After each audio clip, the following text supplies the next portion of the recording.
Hi everyone, and thank you for joining us here today. Oh, and I've just seen Joe's thing says waiting to reconnect. So we'll wait a minute to see if she comes back. We've had a hectic time in the green room trying to sort out all of the technology again. She come back. Joe, we can see you again. Hey. Can you hear her? It suddenly went reconnecting and I was like, oh no. I know. Yeah, I can hear you. You can hear me, brilliant. We can hear you, fantastic. And today we're interviewing Joe Starkey, which we're really excited about. I finally got you back on. First of all, we're just going to pop up your page in the magazine, in the ART360 magazine, which has your contact details, a bit about you, and some of your pictures of your artwork, hasn't it? Yes, yeah. Brilliant. So Leslie's just going to pop that up on screen. Fab. Do you remember what page you are, Joe? Oh, no, she's found No. you. There you go. There we are. So you can see there immediately your interest in your nature during your work. Yes. Brilliant. Fantastic. So, Joe, I think we're going to start by if you could tell us a bit about your artist story and how you got to where you are now. Yeah. Well, basically, I've always been interested in art. As a young child, I used to sit there drawing my parents, actually. So we have many comical photographs of these sort of caricature drawings of my parents. I don't know why I did that, but I did. But yeah, I really enjoyed drawing, and I also really love nature as well, because I sort of grew up in a nice country village, and we were always outside in the garden in the fresh air, and it was just, yeah, it was just, I had a really lovely childhood actually. And also my dad was also an artist. He was like a lithographic printer, so he was very much sort of into art. And so yeah, but I also had a passion for dancing, for ballet. So at the age of 11, I auditioned to go to a stage school, which was, it's no longer around, but it was quite a big stage school then, called Elmhurst Ballet School.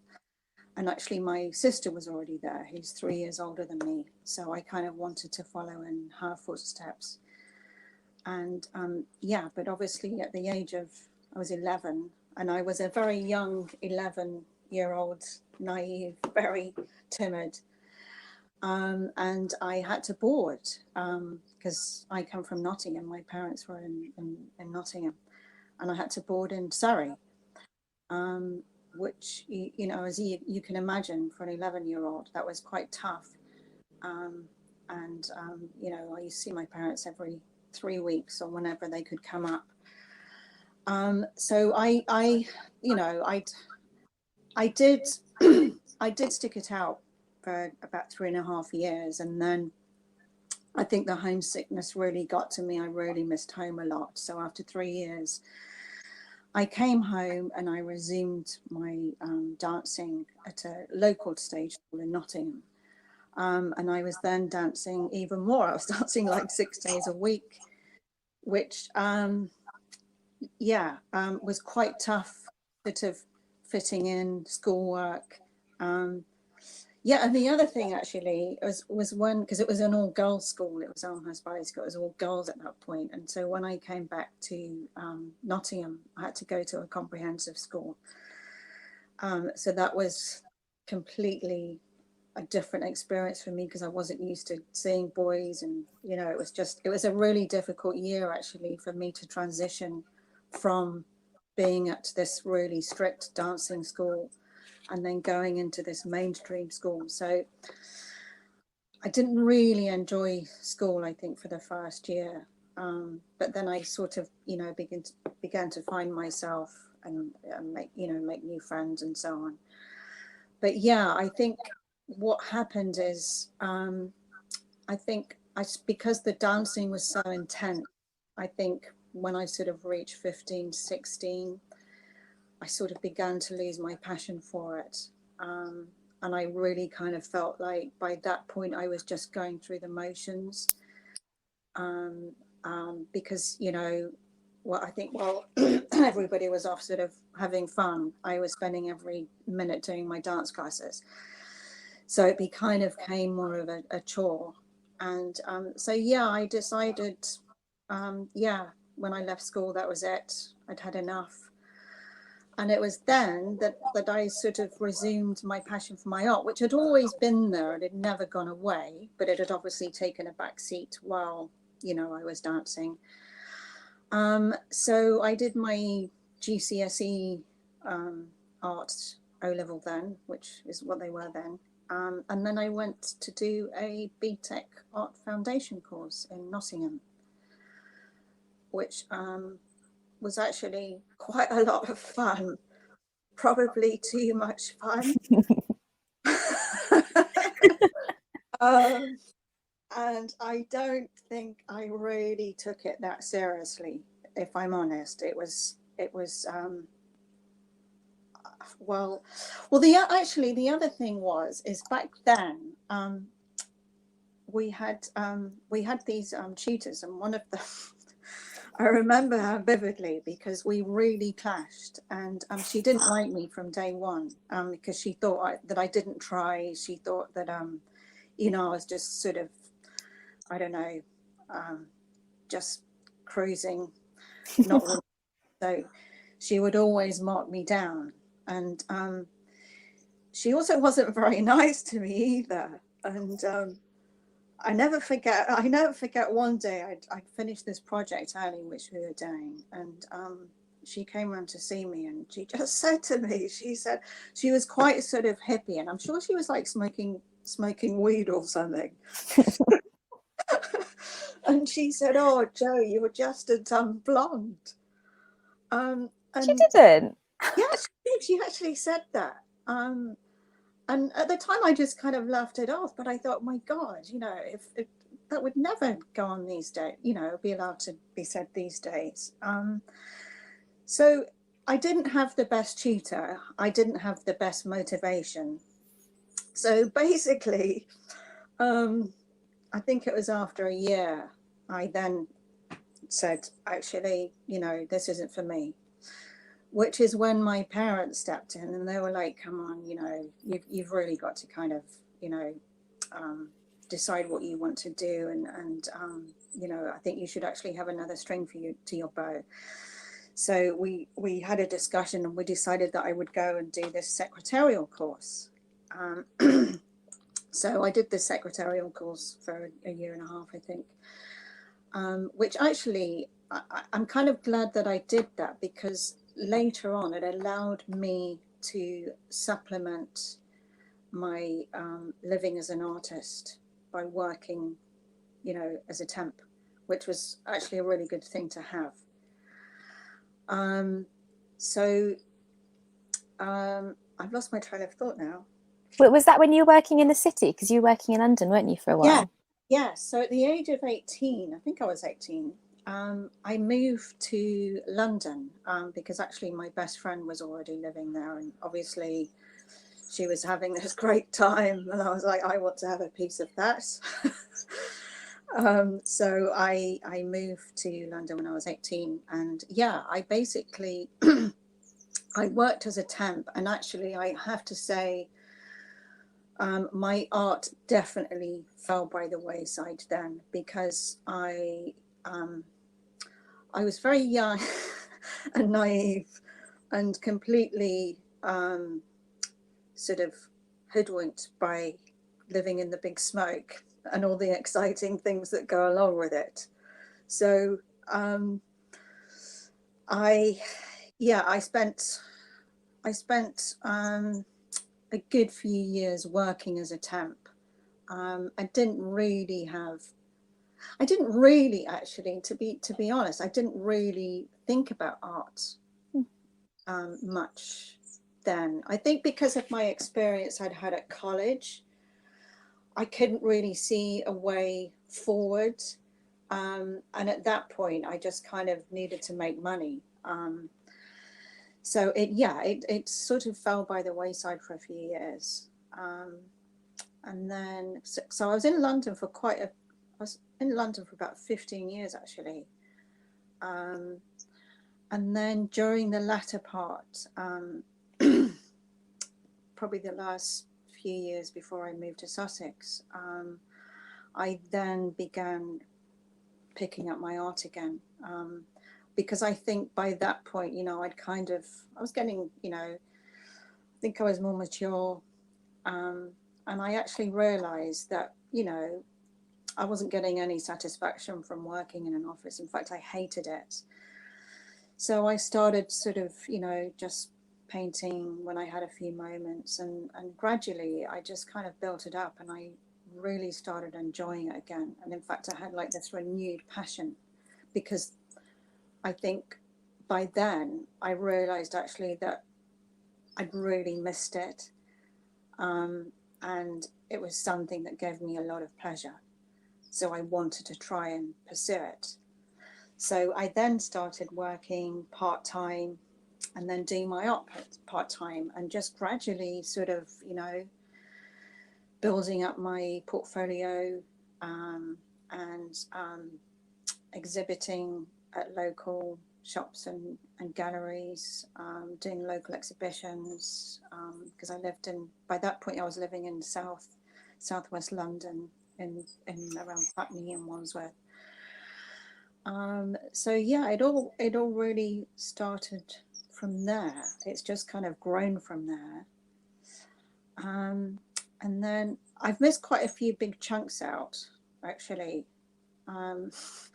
because I did take time out to go traveling in my early 20s. So I went traveling for a year. I did the usual thing of backpacking, which was great. Where did you go? I mainly went to Australia, and went to, obviously, you know, Thailand and New Zealand. I have family in New Zealand, actually, so it was great. I was managed to meet up with loads of cousins that I had, which was lovely.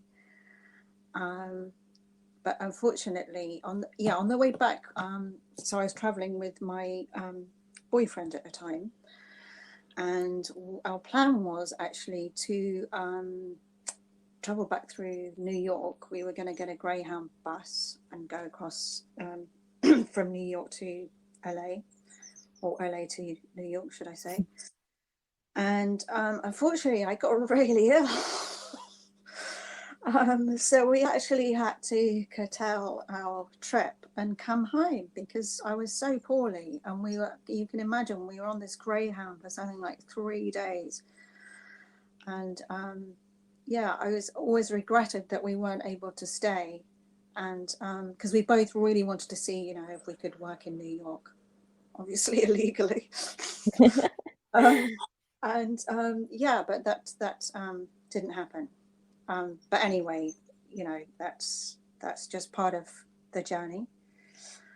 And so, yeah, I then had my son in 2003. And after I had my son, I actually ended up not going back to work at all, which is then when I became a full-time artist. And I really began to plug my work.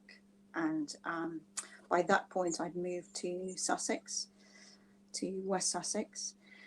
And yeah, started exhibiting with, again, some really good galleries.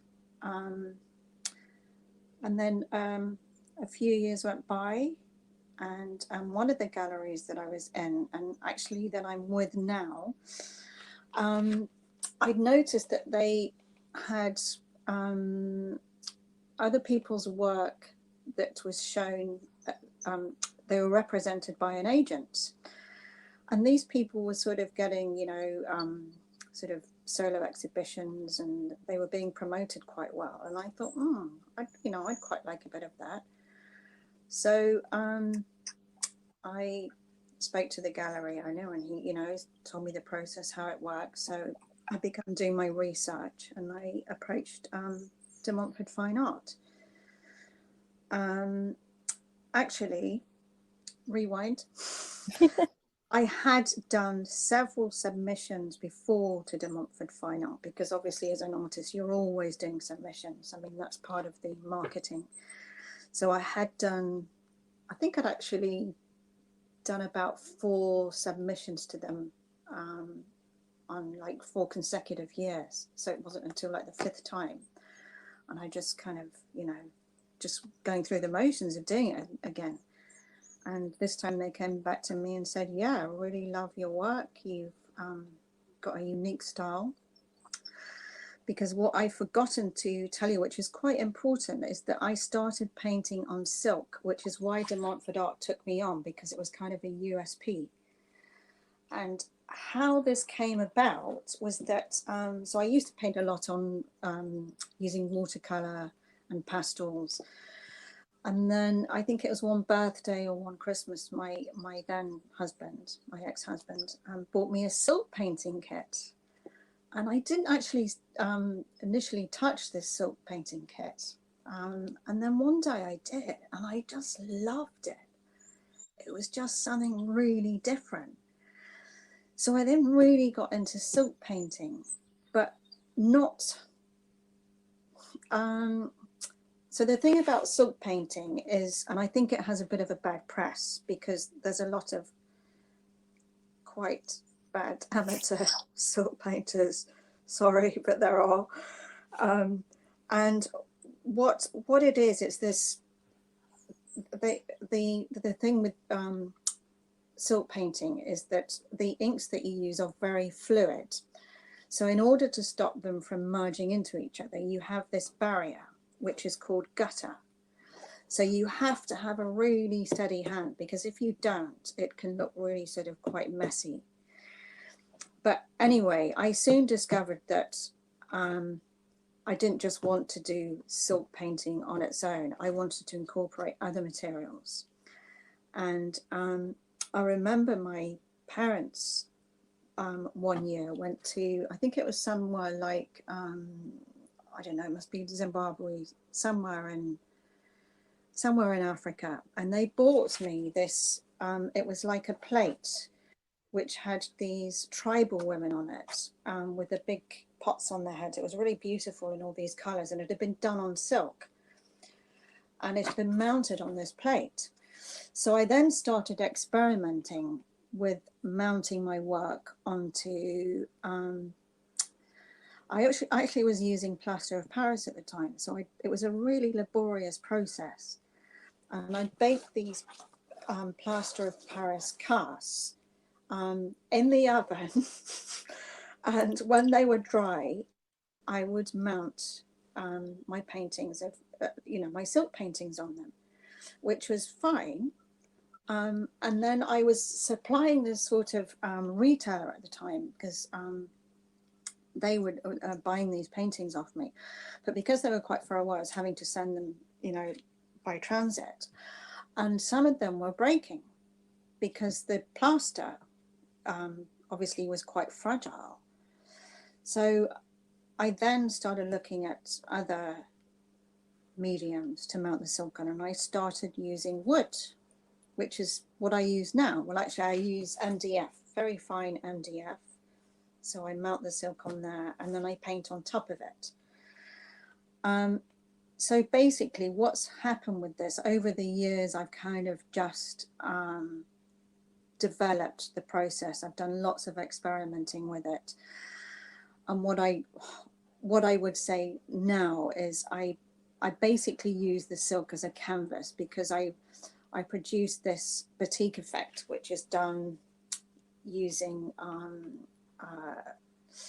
applying wax onto silk and then scrunching it up, which creates these creases, and then you rub the ink into it, and then you iron that all off, and then you mount it onto a board which is painted white, which adds like a really nice background for when I'm doing like big meadow paintings, because it almost sort of creates this natural look of undergrowth. So by the time I got signed up with De Montfort's, I just I'd been doing that a few months, and they really liked that, because they said it was a unique selling point. because they didn't know anybody else that was doing that. And so, yeah, it's basically silk, but with mixed media. And what I do is I apply lots of texture. I mean, I use acrylics. I basically use anything, you know, that I think lends itself to the composition that I'm painting. I was painting a lot of sort of floral meadow scenes, which really, you know, lend the background really lends itself to that. So yeah, that's sort of how that came about with De Montfort's, which, as you probably know, they are white wall. Is it? I think it's De Montfort that is trading as white wall. So all the white wall galleries, you know, I'd have my work in all the galleries. There was like a rotation, which was really good. So I did that for 5 years. Because you've left recently, didn't you? I did. I left literally a couple of weeks before lockdown, obviously not knowing that was going to happen, because it wasn't a good time to do it. But I'd been angling for months to well, I mean, it was De Montfort were right for me when I first joined them, and but what I found as time went by is that I felt restricted as an artist, because they basically took me on because they like the floral scenes, but I wanted to do trees and landscapes, which they weren't so keen on, and I just kind of felt I didn't really feel free, and I think that began to get to me. And also because of the nature of my work, which is quite labor intensive, I wasn't able to sort of do as many as they would have liked.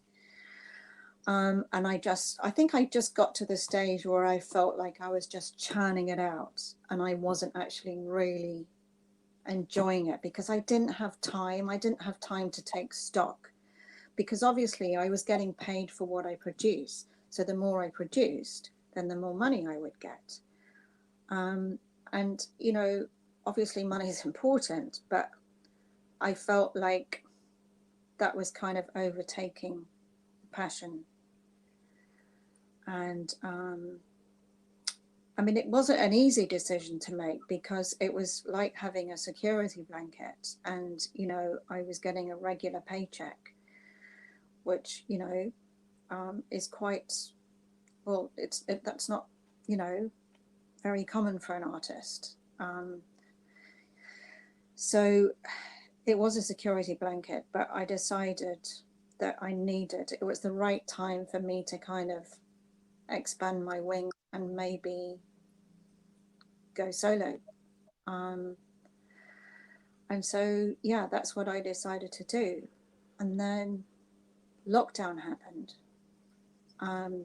But fortunately, because of, you know, I have a studio where I don't share my studio with anyone, so I was able to come here during lockdown, and literally I just spent that time experimenting, and I just had so much fun. And because I didn't have those time constraints, and obviously this went on for quite a few weeks, so I had the time, and I was able to sort of you know, because I think when you're supplying a gallery, you feel like everything you produce has to be really good, obviously.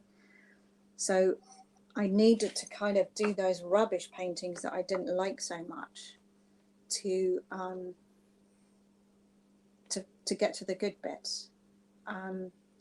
So yeah, I used that time, and I started experimenting with a more looser style with acrylics on board and a bit of texture.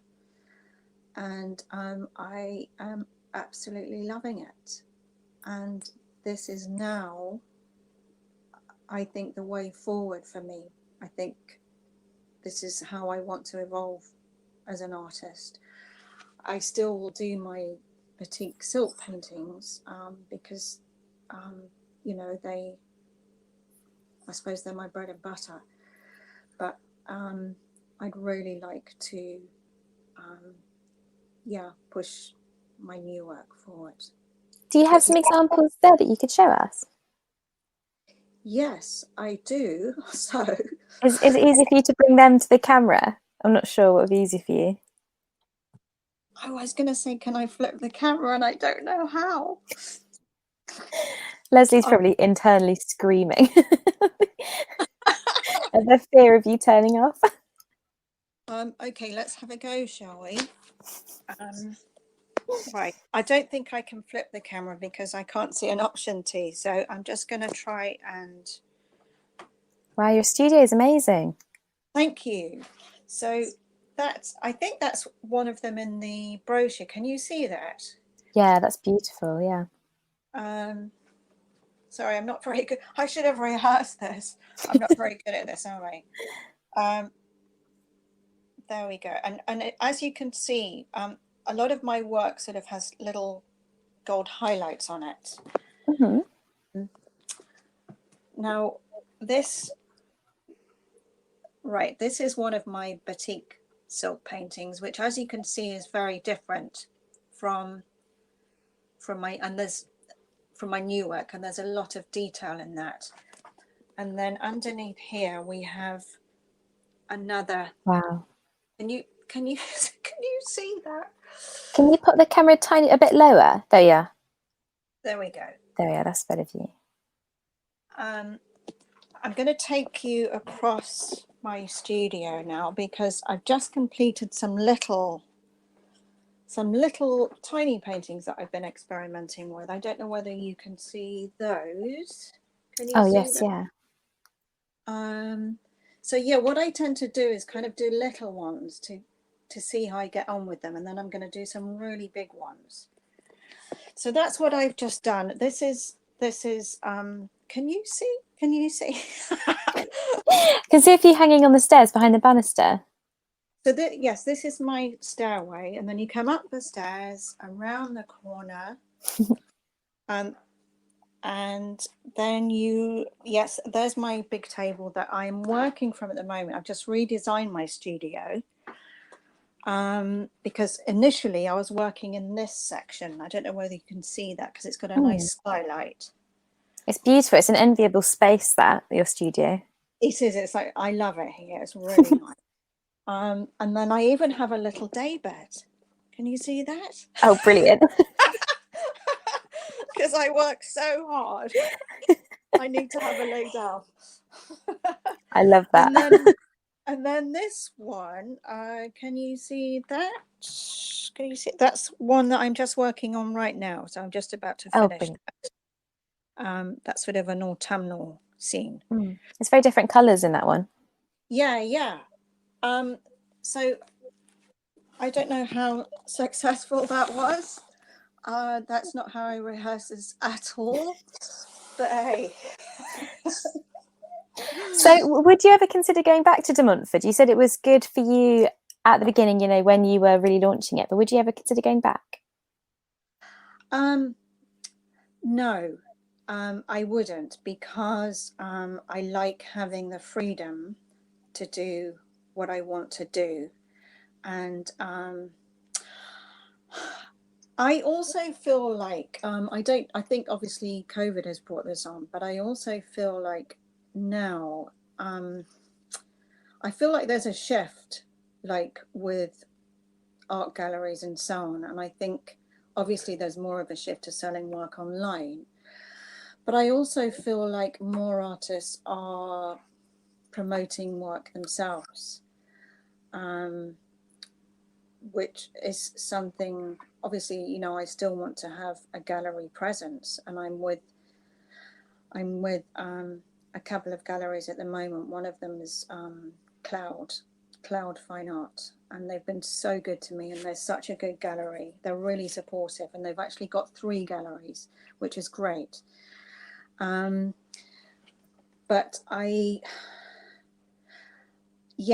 it's a really tricky time.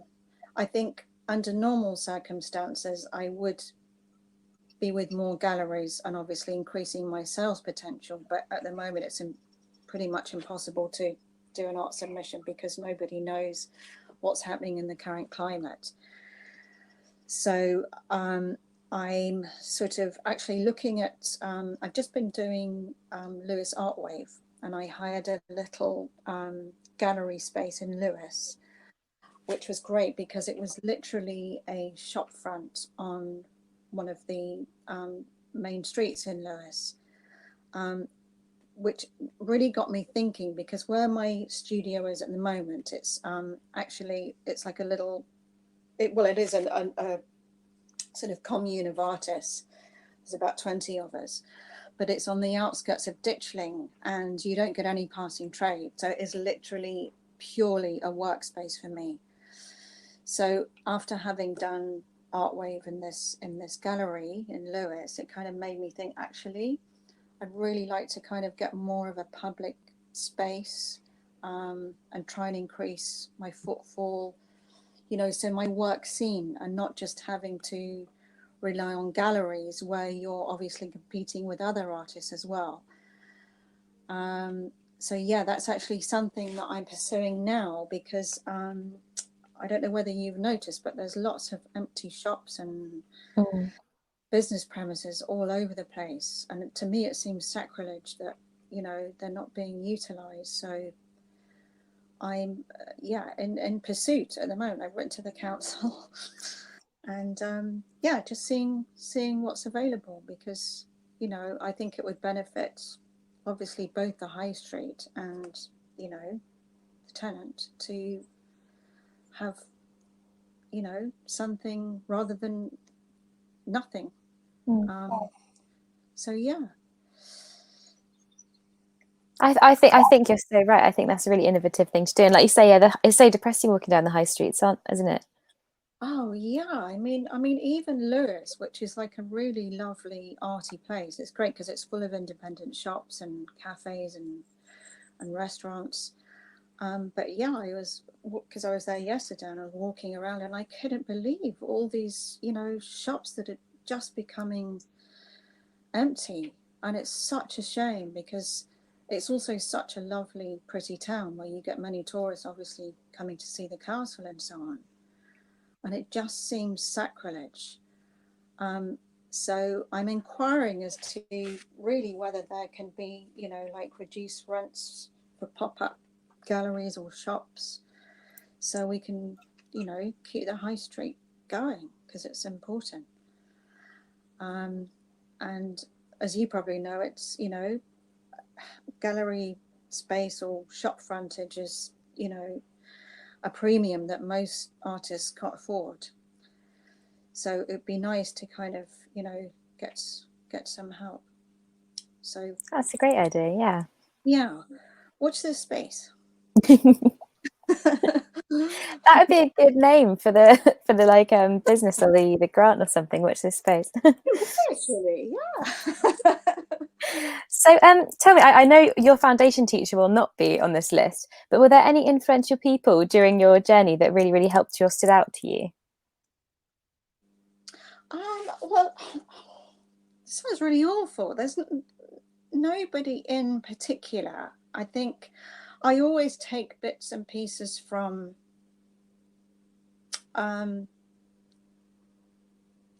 from other artists. I'm always inspired by other artists. And I think it's, you know, I think it's really good to take an interest in other people's work as well, because you learn so much and you never stop learning. And I think, you know, it's important to evolve. So what I'd really like to do is find more time to go and see more exhibitions and so on, because I tend to spend a lot of time at my studio. I usually work about 6 days a week. so yeah, I would like to go and see, you know, more exhibitions and so on like that. But yeah, I mean, obviously, I've always admired artists like Turner because of his colours and so on, and I love the Impressionists. But I wouldn't say there was one person that had just inspired me. I mean, there's been people along the way that have like really helped me. And actually, you know, one of those people was Damien at Cloud, who kind of, when I went to him, I wasn't very confident, and he taught me how to, you know, frame my work properly, and I think he kind of took a gamble on me, and I was really appreciative, and the fact that I could actually go back to him after, you know, finishing with De Montfort was really nice, because that was obviously a few years later, and now I'm back with them, and you know, that's really lovely. So I forgot what the question was. No, it's just about influential people for you, for your journey. Sorry. Influential people during your journey, but it sounds like, yeah, Damien, and you obviously had inspiration from other artists. Yeah. And I think I said in my profile, that when I was growing up, I think my dad played a big part in me appreciating nature, because he was always pointing things out to me, and which I think it's taught me to look at the world differently. And you know, nature is so beautiful, the simplicity of it, and I feel like I've inherited that from him. I'm very grateful, and also obviously my mum as well. In fact, my mum has recently got into art, and she's really good too. But I feel very blessed to look at the world the way I do, because I see such beauty in what, I don't know, maybe some people may take for granted or not see it. And I hope that comes across in my paintings, because I feel it's a magical thing. And yeah, I feel blessed that I can see the beauty in it. Yeah. With your paintings, I was curious, do you work from photographs or do you work from life, those paintings that you showed us? Yeah, I tend to work from my photographs, because what I do is I'm always out walking with my dog, Basil, who actually is not here right now because he's really naughty. What breed is he? He's a giant Jack Russell. Oh, he's going to be naughty then, isn't he? Really is. He just stole the thunder. So he's somewhere else right now. But basically, we spend a lot of time walking in the countryside, and again, I'm lucky enough to live in a beautiful part of, you know, Sussex. So I work in East Sussex in Ditchling, and I live in West Sussex, in a village called Bolney. And so I'm constantly walking and just basically photographing. But what I like about my latest work is that it's like sort of a little portal. So I can literally paint what I see. So like, for example, with the painting that I showed you with the light coming through the trees, things like that. Whereas I think more with my batik work, which is, you know, with the meadows, it's more stylized. It's not sort of how I see, that's more from my imagination. Whereas this new work is more organic, because it's literally what I see on my walks. So yeah, I actually haven't attempted to paint live, because I knew I always have Basil with me and he would just get in the way. So yeah, probably not a good idea. And do you have a piece of advice that you would give other artists that you've gained from your experience? Yes. never give up. I think tenacity is really important as an artist, and you'll have many rejections. I've had many rejections, and you just have to take it on the chin and just keep going. And I'm so glad I have, because a few years ago, I was feeling a bit lost. I had a bad breakup, and I was, feeling a bit lost. And really, I kind of had like artist block, not writer's block, but artist block, and I couldn't paint. For like 6 months.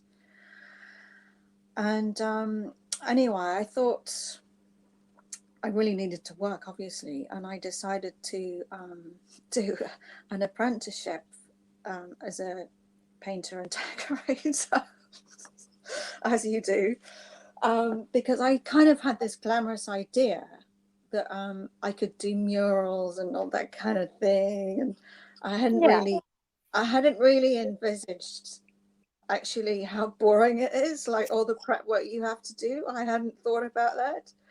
So I worked as an apprentice with this decorator for a week, and I absolutely hated it. But that was a good thing, because it made me realize I don't want to do that. I want to be an artist. Art is in my blood. And that's what I want to do. So actually, in a way, I think sometimes you have to reach rock bottom, and then, there's only one way to go.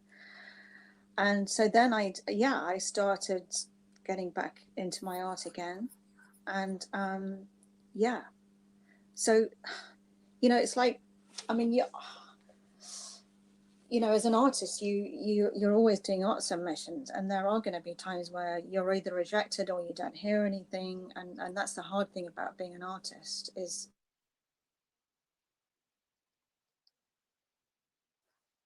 Oh, I think you've frozen. Can you still hear me, Jay? Yes. Can you not Yeah, hear you me? can. No, you suddenly you frozen. I couldn't hear you for a moment. I'm not sure if that just was me. Oh, okay. So yeah, I would say, you often don't hear anything when you're doing a submission, or you get rejected for some reason or another. But it happens to all of us. And I think I think it was a famous fashion designer, Diane something, her name's escaped me, and she said, out of every successful person, they're born out of rejection. That doesn't make sense, does it? But It does, yeah. It's that. I think everyone we've had on for these interviews says how many times they've been rejected, and you can't believe it. I think it actually, I think it makes you stronger, and it makes you realize actually what you really do want. So I think you just need to persevere. If you really want something, and you're really passionate about it, and you're good at it, just keep going, and you have to believe in yourself. And that's the best piece of advice I could offer to anybody that's thinking about becoming an artist, because there will be many obstacles along the way. And it's funny, because when I look back now, like for example, when I was at art college, I don't think I was really mature enough to get it back then. And it was the same with my dancing, because I renewed my dancing as well. I now do ballet and tap. And I don't think I had that maturity to really understand how precious it was. So second time around, absolutely love it on both counts. I can't ever imagine now not being an artist and not being able to create. It's something that I will do. I'll never retire, because I just love it. It's not a job to me. I just absolutely love it. And yeah, also the dancing as well, which is really nice too. I was going to ask you if you'd started doing that again. I think that's really important. If you did it for so long, that's nice to hear you've done it again. Yeah, I took it up. So obviously I hadn't danced for many years, and because there aren't many teachers that do adult ballet, for example, and I found this brilliant teacher who I found on Facebook, and went to a ballet lesson, and wasn't able to walk for the next few days. It was so hard because I had danced for like 30 years, but actually I soon got into it and absolutely loved it. And that was probably about 3 or 4 years ago now. And then I started doing tap, which was such good fun. Really good for the brain, because it just really, you really have to think and memorize the steps. So yeah, but obviously during lockdown, that's all stopped. So I'm hoping to renew that again soon, because it's been a few months. But yeah, that again, it's really good for the soul. Makes you feel good. It makes you feel alive. So yeah. Actually, I had talking about, because I like to take each day as it comes now, and I think that's also because I had cancer a few years ago, and that was quite a scary time, and I think that has made me really appreciate that life is so precious. And I know that sounds a bit cheesy, but I think when you've had a near-death experience, it puts things into perspective. And so now I feel like I don't take things for granted so much, and just live each day. Not look too far ahead, because you just never know what's around the corner. That's really powerful. Yeah. I've got some questions here for you from some of our viewers today. So one of the first ones was, and I was curious about this as well. So was there a moment, personal experience, that reminded you that you loved art while you're working in London?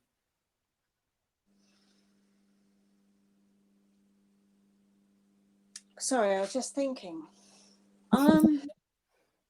Or did it just come from you?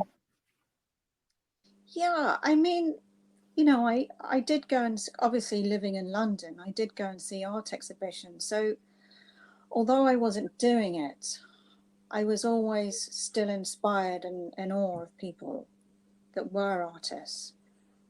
But I think actually what the trigger was my ex-husband buying me this silk painting kit. Actually, he's going to be watching this, and he's going to be like, wow, I never knew that. But yeah, because it sort of gave me a new sort of look on it. I was excited about it. It was something different, and it got me back into it. It was kind of like this jolt that I needed that. If that makes sense. That's incredible. Yeah, like you say, he's going to be there just like, what? It probably was a little thing to him, but to you, it was such a big thing. Yeah, I don't know whether I've even told him that, actually. So, yeah. And that kicked off everything with the silk, and then obviously with de Montfort and everything else that came after. Just literally sort of grew from there, because I then started, we converted one of the rooms in our house into a studio, and I just started painting then all the time. And the more I did, that's another thing, actually. Although I didn't like my art tutor at college, she didn't like me. She did give me a very good piece of advice, and that she said to me, just keep churning it out. And you know what? That is a really good, that sounds kind of like what? But actually, practice makes perfect. And the more you produce, the better you get, like with anything. So I know sometimes it's quite scary, but you just have to push yourself and just keep going and going. And yeah, just keep practicing. We've heard that quite a few times this week, I think, and everyone said that's the thing, is if you just keep going for it, like Louise was saying, where she draws her bees, she was like, she just keeps doing them, because you get better, don't you? You will. Of course you do. like with anything, the more you practice something, the better you become, and the more confident you become. And the more confident you become, then you want to sort of, you're more confident about getting out of your comfort zone and experiencing, trying other things, experimenting, because you've got the confidence to do that. So yeah, I definitely go with that. Get those 10,000 hours. Is it 10,000 hours you're supposed to do of anything? Is it? There's something like if you do 10,000 hours of anything to become an expert, like basketball or Really? drawing. Or... Okay. One of the other questions was, are your current paintings, those lovely ones that you showed us, are they in acrylic? Yes, they are. They're in acrylic, and in those two particular ones that I showed you, I've used like a sculpting gel in them. So they're quite textured, which I think really sort of brings them to life, especially when, like with the forest one. So I've rubbed the gold wax gilt on it, which when it catches the light, it really shines. So yeah, the majority, like with the autumn painting that I showed you with the reds in the foreground, I'm probably going to put some texture on that actually and put some gold highlights in it. That sounds brilliant, yeah. I like a bit of texture, just adds a bit of interest. But not all of my paintings do. It just really depends on the composition. Mm. But I'm still in that experimental phase with my acrylics. And as I say, now I've done these little ones, I'm going to do some massive ones. Oh, brilliant, yeah. With big brush strokes, and I'm using like these I think they're called shapers. They're like rubber shapers. And I love those because you can produce lots of layers and build up the so I quite enjoy using those. Is that a tool that you use? Yeah, I'll show you actually. Thank you. They're pretty insignificant. But they help add to them. Oh, I've seen those before. Okay. And like that. But you can create like lots of layers and build them up so they can be sort of, quite transparent, but then you build them up. And I like that. It's less, more forgiving, I think. Because you can do them in the layers. Yeah. Cool. Yeah. Does that make sense? Yeah. Yeah, absolutely. If you're experimenting as well, it's nice that you can do that. Yeah, exactly. And Steve asks, where do you get the ideas for the names of your paintings, as they're always very apt? Oh, who is this Steve? Steve, oh, Pierre Point? Does he? Because he knows the secrets. Oh. I shouldn't have said the name. What I'd like to say is I think of them myself. No, it's quite interesting, and I'm intrigued now. Not sure whether I want to tell you.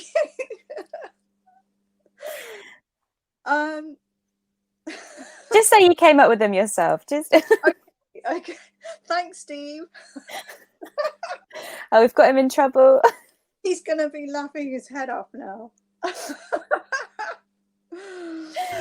Oh, Leslie's back. Cool. I'm definitely laughing my head off. That was hilarious. I was gonna. No, you have to tell us now. That's what I was going to as well. Probably wouldn't mean. No. Well, you know what? I used to spend hours, literally hours, and I'd ask people, "Hey, what do you think I could call this painting?" And actually, how it changed, because when I was with Whitewall, they would sort of give them these generic names, which are like, Meadow 1, Meadow 2, which is, I kind of feel like doesn't do the artwork any justice. It needs to have a nice name. Like, a lot of thought has gone into it. So I started actually, asking people, which they got pretty bored really quickly. And then also, I'd spend hours on the internet looking, nothing. But yeah, then something happened. Which I'm not going to tell you. Someone says, tell us 3 of the titles. We don't know what they are. Sorry. So can you give us some examples of the titles of your work? Oh, well, one of the ones I've just shown you is called Follow Me, which sounds like a book title, doesn't it? It does. Oh, I think we may have just hit on something. Well done, Annie. Say no more. Say no more. But if you see Jo in a library or bookshop, Or there's a work called like Harry Potter. yeah, with a notepad, you'll know that she's working. I found your interview fascinating because we are starting to see, as we go through these, there is a familiarity, isn't there, Molly? And as of the stories, and rejection really is a rite of passage for an artist. You actually need to be rejected in order to feel that you're a proper artist. So all those artists out there, he said sorry. He said sorry.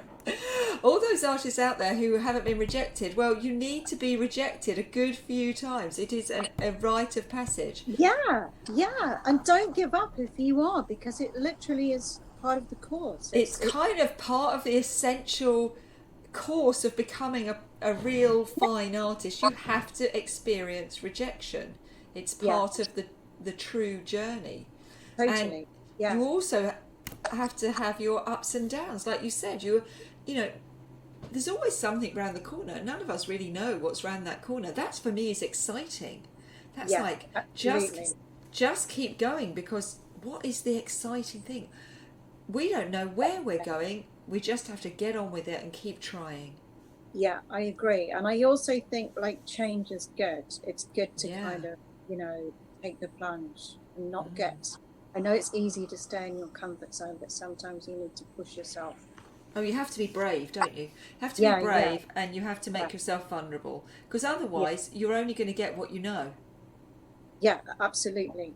So if you want more of what you know, like you said, you got into De Montfort and you were just getting more of what you knew over and over again. Well, that's okay if it gives you security, but it's, as an artist, we're dealing in emotion and we're wanting to evolve. That actually doesn't really work, does it? You lose the passion and the inspiration. Well, that's exactly. And I think that was really the sort of turning point for me, is that I literally did just feel like I was going through the motions, and that's that's not what I want as an artist. I want to feel it. It is a passion, and it was becoming feel like more of a chore. And no disrespect to De Montfort. No. But it did suit me initially, and then I think I just wanted to evolve. And as we've said all along, it's an essential part of the jigsaw. Yes. So there's so many components to the art world, and all of these things are critical. What is important is to recognise when it's working for you and when it's not working for you, and not just do it even when it really good point. Doesn't work for you. Yeah, that's a really good point, and I think you have to follow your gut instinct. Everybody's got their personal journey, but you just have to be aware of what's right for you at any one time.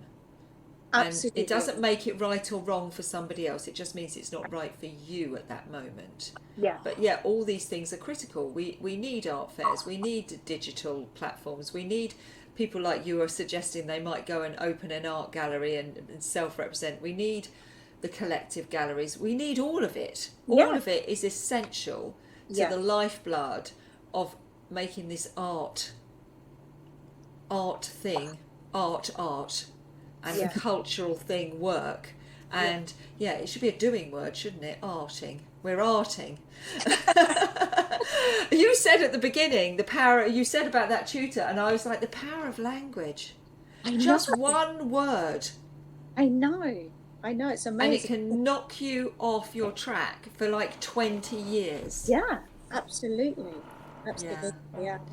Be careful, people, what you say. Be really careful. Be conscious and think about what you say, because it can really rock people's world, can't it? Yeah. Thank you so much. It's been fascinating. We hope to have the opportunity to exhibit your work at some point. Yeah. That would be amazing. Oh. And in one of our galleries. And the new work, I'm slightly concerned about the fragility of the plaster work. I was like, oh, that sounds scary. I know. Oh gosh, I'm glad I'm not doing that anymore. But yes, I hope we have the opportunity to show your work at some point in the future. And thank you so much for being so sharing, and even revealing really at the end the thing you didn't want to reveal. Naughty Steve. No, it's been brilliant. Thank you so much, and we will see you all again, same time, same place tomorrow. Thank you. Thanks, Jo. Well done. And if anyone else is watching who's coming on, please, we're going to avoid iPads going forward. We're just going to go for laptops, please. Otherwise, Leslie's hair is going to either fall out or be very, very grey. So thank you, brilliant, Jo. Thank you so much. We'll see you all tomorrow. Thanks, Molly. Bye. Bye.